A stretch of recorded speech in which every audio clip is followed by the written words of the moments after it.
semuanya, perkenalkan saya Angel Zulipane dengan MPM 240410101062 dari kelas Teori Administrasi Negara E041. Di sini aku akan menjawab pertanyaan EHS yang diberikan oleh Pak Agus. Nah, yang pertama itu, penanganan kasus COVID-19 di Indonesia dapat dianalisis secara komprehensif menggunakan konsep network governance karena pandemi merupakan krisis publik yang menjadi tingkat kompleksitas tinggi, bersifat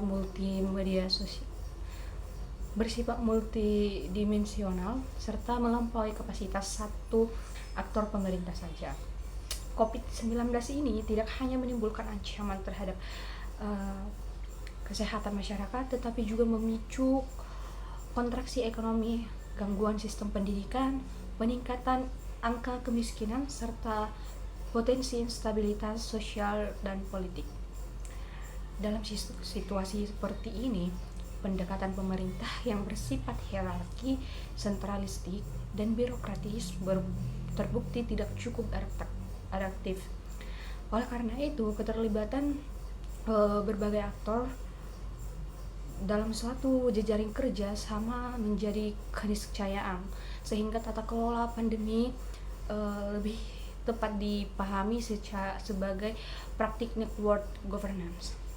Nah, secara konseptual, network governance menekankan bahwa kebijakan publik dihasilkan dan diimplementasikan melalui interaksi antar aktor dan saling bergantung, baik aktor negara maupun negara. Negara tidak lagi bertindak sebagai satu-satunya pengendali kebijakan, melainkan sebagai bagian dari jejaring yang lebih luas. Nah, dalam konteks COVID-19, ketergantungan ini terlihat jelas karena pemerintah membutuhkan dukungan keahlian medis, kapasitas logistik, sumber daya finansial, serta legitimasi sosial dari berbagai pihak di luar birokrasi negara. Nah, dengan demikian, keberhasilan penanganan pandemi sangat ditentukan oleh kualitas hubungan, koordinasi, dan juga kepercayaan dalam jejaring tersebut. Dalam praktiknya, pemerintah pusat memegang peran strategi sebagai steering aktor yang menetapkan arah kebijakan nasional.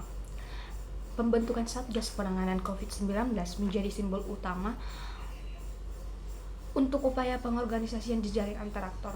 Nah, melalui Satgas ini, pemerintah pusat mengordinasikan kebijakan kesehatan sosial dan juga ekonomi, termasuk penerapan PSSB, PKKM, dan juga kebijakan vaksinasi massal serta program pemulihan ekonomi nasional.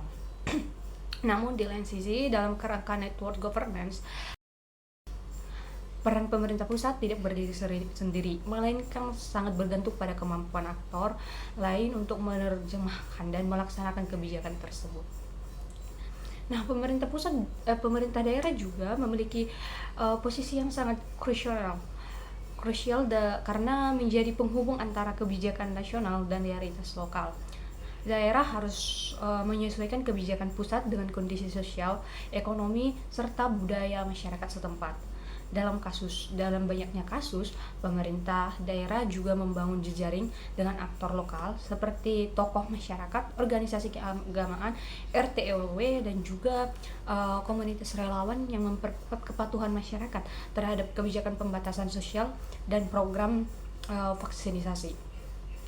Hal ini menunjukkan bahwa tata kelola pandemi tidak berjalan secara linear dari pusat ke daerah, tetapi melalui proses negosiasi dan adaptasi dalam jejaring kebijakan.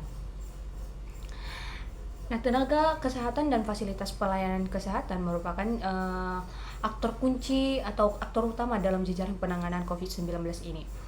Mereka tidak hanya berperan sebagai pelaksana teknis kebijakan kesehatan, tetapi juga menjadi sumber pengetahuan atau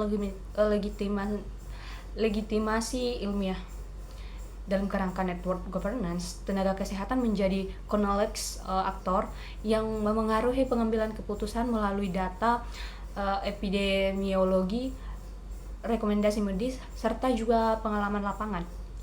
Namun di sisi lain, keterbatasan jumlah tenaga kesehatan menjadi beban kerja yang tinggi dan juga ketimpangan fasilitas antar daerah menunjukkan bahwa jejaring ini belum sepenuhnya didukung oleh kapasitas institusional yang merata. Nah, aktor non negara juga memainkan peran signifikan dalam jejaring tata kelola pandemi. Sektor swasta terlibat dalam penyediaan alat kesehatan, produksi, dan juga distribusi vaksin, dukungan logistik, dan juga adaptasi sistem kerja melalui kebijakan work from home. Organisasi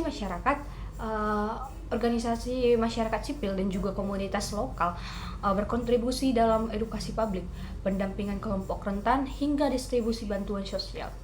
Melalui media massa dan media sosial berfungsi sebagai kanal informasi sekaligus arena pertarungan wacana dan yang dapat memperkuat atau justru melemahkan legitimasi kebijakan pemerintah. Nah, meskipun jejaring aktor terlihat luas dan juga beragam, implementasi network governance dan penanganan COVID-19 di Indonesia menghadapi sejumlah hambatan struktural dan juga kultural. Koordinasi antar level pemerintah sering kali belum berjalan optimal, ditandai dengan perbedaan kebijakan antara pusat dan juga daerah, serta perubahan regulasi yang relatif cepat. Tumpang tindih kewenangan antar lembaga juga menimbulkan fragmentasi kebijakan, sehingga pesan yang diterima masyarakat menjadi tidak konsisten dalam perspektif network governance. Dalam kondisi ini menunjukkan lemahnya mekanisme koordinasi dan juga kepemimpinan jejaring atau network leadership.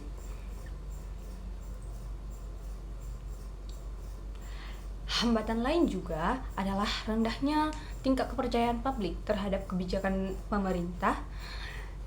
Ketidakpercayaan ini diperarah oleh maraknya hoax dan juga disinformasi terkait COVID-19 dan juga vaksinisasi yang menyebar cepat melalui media sosial. Dalam jejaring kebijakan, kepercayaan merupakan modal sosial yang paling penting. Tanpa kepercayaan, kolaborasi antar aktor menjadi rapuh dan juga kepatuhan masyarakat terhadap kebijakan menurun. Dalam hal ini menunjukkan bahwa keberhasilan network governance tidak hanya ditentukan oleh struktur kelembagaan, tetapi juga oleh aktor komunikasi dan juga legitimasi sosial. Nah, model network governance yang berkembang dalam penanganan COVID-19 di Indonesia cenderung mengarah pada collaborative network governance, di mana negara tetap menjadi aktor dominan, namun membuka ruang kolaborasi dengan aktor non-negara. Pemerintah berperan sebagai koordinasi, fasilitator, dan juga pengarah kebijakan, sementara aktor-aktor yang lain berkontribusi sesuai dengan sumber daya dan juga kapasitasnya. Relasi antar aktor bersifat saling bergantung, fleksibel, dan juga dinamis, meski belum sepenuhnya setara. Nah, secara keseluruhan, pengalaman penanganan COVID-19 di Indonesia menunjukkan bahwa krisis publik berskala besar tidak hanya dapat diselesaikan melalui pendekatan pemerintah yang kaku dan hierarki semata, tetapi juga network governance menawarkan analisis yang lebih relevan karena mampu menjelaskan peran kolaborasi, jejaring, serta juga interdependensi antar aktor dalam menghadapi situasi darurat. Meski implementasinya masih menghadapi berbagai keterbatasan, praktik network governance selama pandemi memberikan pelajaran penting bahwa masa depan tata kelola publik menunjukkan kerja kolektif, adaptif, dan berbasis kepercayaan, bukan sekedar kepatuhan administratif. Nah, yang kedua, jika dianalisis menggunakan paradigma New Public Governance, program Kader Surabaya Hebat atau KSH dalam penanganan stunting dapat dipahami sebagai bentuk tata kelola kolaboratif yang menempatkan pemerintah tidak lagi sebagai aktor tunggal, melainkan sebagai penggerak jejaring dengan masyarakat. Nah, NPG menekankan kerjasama, partisipasi aktor non-negara, serta pengambilan keputusan berbasis cara jaring dan kepercayaan. Dalam konteks ini, keberadaan kader Surabaya Hebat menunjukkan penggeseran peran pemerintah kota dari sekedar penyedia layanan menjadi fasilitator yang memberdayakan warga untuk terlibat langsung dalam penyelesaian masalah publik, khususnya stunting yang bersifat kompleks dan multidimensi. Nah, penerapan gagasan PNG terlihat dari cara program kader Surabaya Hebat melibatkan masyarakat sebagai aktor utama di tingkat akar rumput. Para kader yang berasal dari warga setempat berperan sebagai penghubung antar pemerintah dan juga masyarakat, mulai dari pendataan balita berisiko stunting, edukasi gizi kepada masyarakat, dan juga pemantauan kesehatan ibu serta anak, hingga pendampingan dalam mengakses layanan kesehatan. Nah, pemerintah kota juga tidak bekerja secara hierarki, tetapi juga membangun jejaring dengan puskesmas, posyandu, PKK, kader kesehatan, serta perangkat kelurah dan RT RW.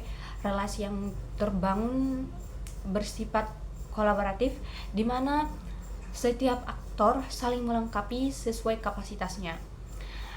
Pola ini sejalan dengan MPG yang menekankan co-production layanan publik, di mana keberhasilan program sangat bergantung pada keterlibatan aktif dari masyarakat.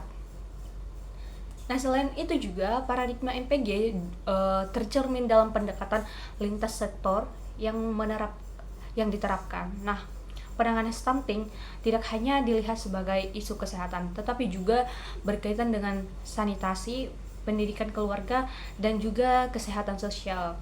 Nah, oleh karena itu, kader Surabaya Hebat berinteraksi dengan berbagai perangkat daerah seperti Dinas Kesehatan, Dinas Sosial, dan Dinas Pemberdayaan Masyarakat. Pemerintah kota berperan sebagai koordinasi jaringan yang memastikan setiap aktor itu bergerak dalam arah yang sama, sementara kader itu sendiri berfungsi sebagai simpul jaringan yang menjaga keberlanjutan program di tingkat lokal. Namun, di sisi lain, dalam penerapan terdapat sejumlah hambatan yang berpotensi mengganggu efektivitas dalam program kader Surabaya Hebat. Salah satu yang menjadi hambatan utama adalah perbedaan kapasitas dan juga kompetensi antar kader, karena adanya latar belakang pendidikan dan juga pengalaman yang tidak seragam atau tidak rata. Hal ini dapat memengaruhi kualitas pendampingan dan juga konsistensi data di lapangan. Selain itu juga koordinasi antar aktor dalam jejaring tidak selalu berjalan mulus, terutama jika terjadi ego sektoral antara perangkat daerah atau kurangnya kejelasan pembagian peran. Nah, hambatan lainnya adalah keterbatasan insentif dan juga beban kerja kader yang cukup tinggi, yang beresiko menurunnya motivasi dan juga keberlanjutan partisipasi.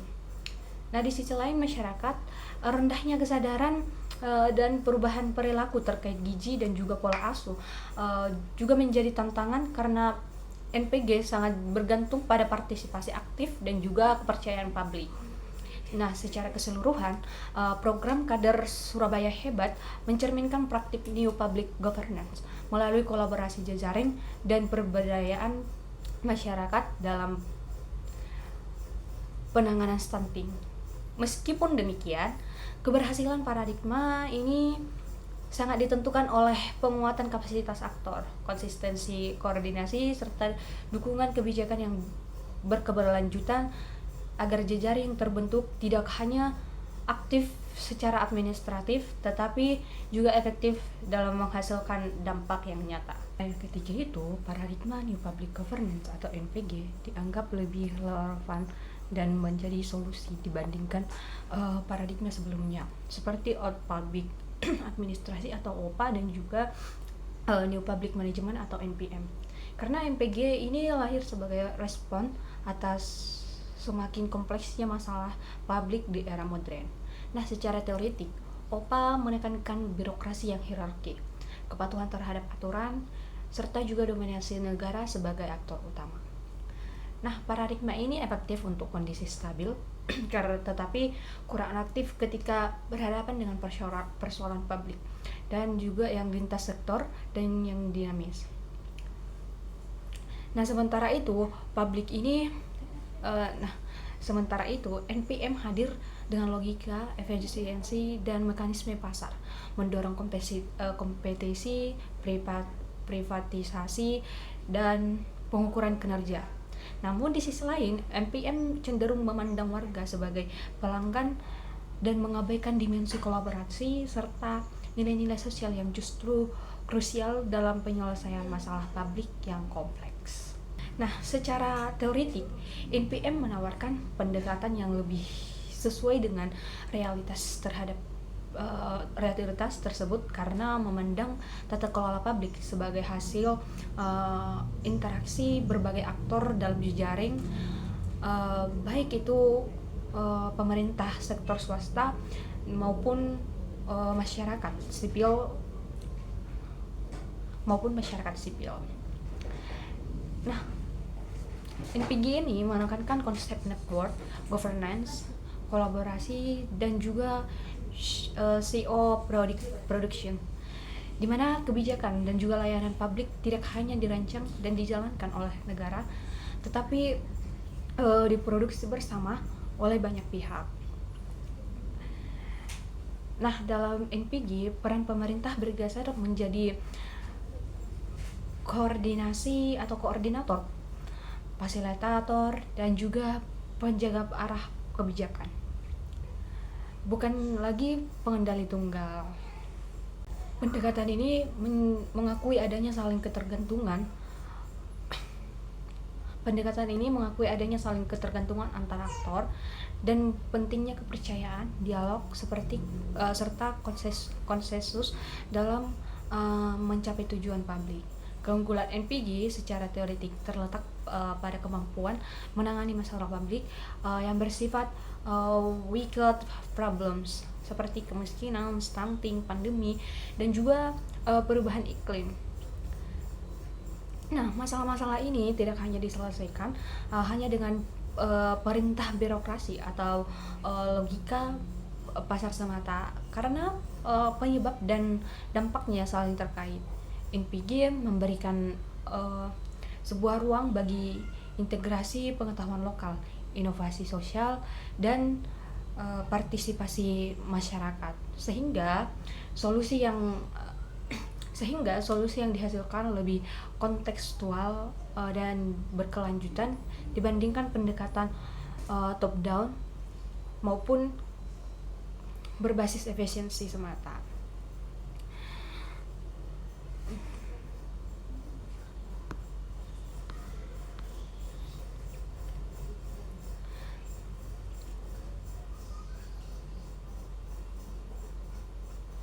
Nah, secara empiris, relevansi NPG dapat dilihat dari berbagai praktik tata kelola di Indonesia. Penanganan pandemi COVID-19 misalnya menunjukkan bahwa pemerintah tidak bisa bekerja sendiri, sehingga hal ini membutuhkan kolaborasi dengan pemerintah daerah, tenaga kesehatan, sektor swasta, komunitas, dan juga media. Nah, keterlibatan relawan, organisasi masyarakat, serta dunia usaha dalam penyediaan alat kesehatan, vaksinasi, dan bantuan sosial mencerminkan praktik NPG yang mengandalkan jejaring dan juga kerja kolektif.